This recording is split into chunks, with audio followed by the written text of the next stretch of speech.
So in a recent interview with Jason Blum, who you know is the head of Blumhouse Productions, they're the ones who produced all the Paranormal Activity movies.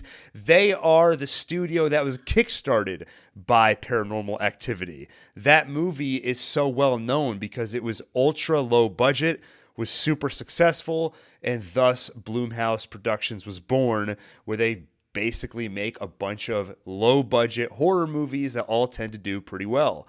So in an interview with Jason Blum, he recently said, and you know every time I quote somebody, I have to make up a fake voice for them, even if it's totally inaccurate.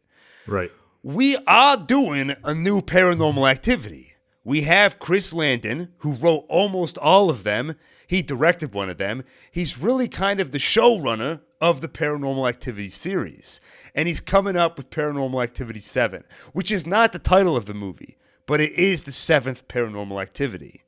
So people immediately reported Chris Landon, who has written many of the Paranormal Activity movies, is returning to write Paranormal Activity 7.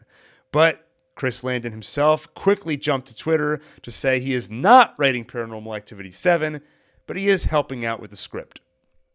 So, Owen, did you watch any of the Paranormal Activity movies?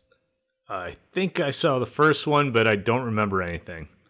Yeah, I saw the first one. I may have seen one or two after that. I was pretty surprised, actually, to see they're up to number 7. So I guess my question to you, Alon, is what would it take to get you interested in seeing Paranormal Activity 7? Can I guess your answer? Yeah, if it's good.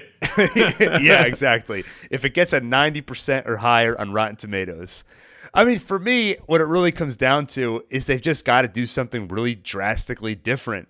If they can have some hook that gets me interested in this movie, but I have no idea what it could be, because I figure they've got to stick with some form of found footage. So I say, okay, well, how you can't just do the same thing the first movie did, where it's a couple in a house and they happen to have security cameras and all that. It's got to be something different. And I start to think, well, what if you have a documentary filmmaker who's investigating all the activities that took place in the previous Paranormal Activities? And, well, that's nothing original. They've done the fake documentary horror film before. So I really don't know what. And then I start to think, well, what if it's podcasters who are talking about Paranormal Activity? Well, they've done podcasters before. So this is what I've come to, okay? This is what the plot of Paranormal Activity 7 needs to be to get me interested. It takes place in our world where the Paranormal Activity movies 1 through 6 exist, and somehow the activity's crossing over into the real world. Kind of like the Nightmare on Elm Street movie. I think Freddy's A New Nightmare, where Wes Craven, the director of A Nightmare on Elm Street, literally played himself in the movie. And the actress from the first movie played herself. And Freddy was escaping from the movies into the real world. So I guess that's me writing Paranormal Activity 7. Because we know Chris Landon isn't doing it, apparently. Yeah. I mean, I'm intrigued by that plot.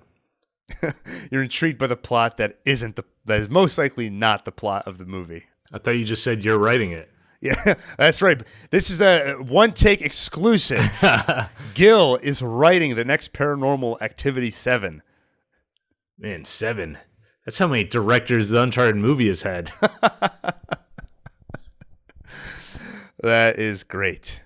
So anyway, I guess not a whole lot else to say about this. All we can say is that Paranormal Activity is the movie that put Blumhouse, the film studio, on the map.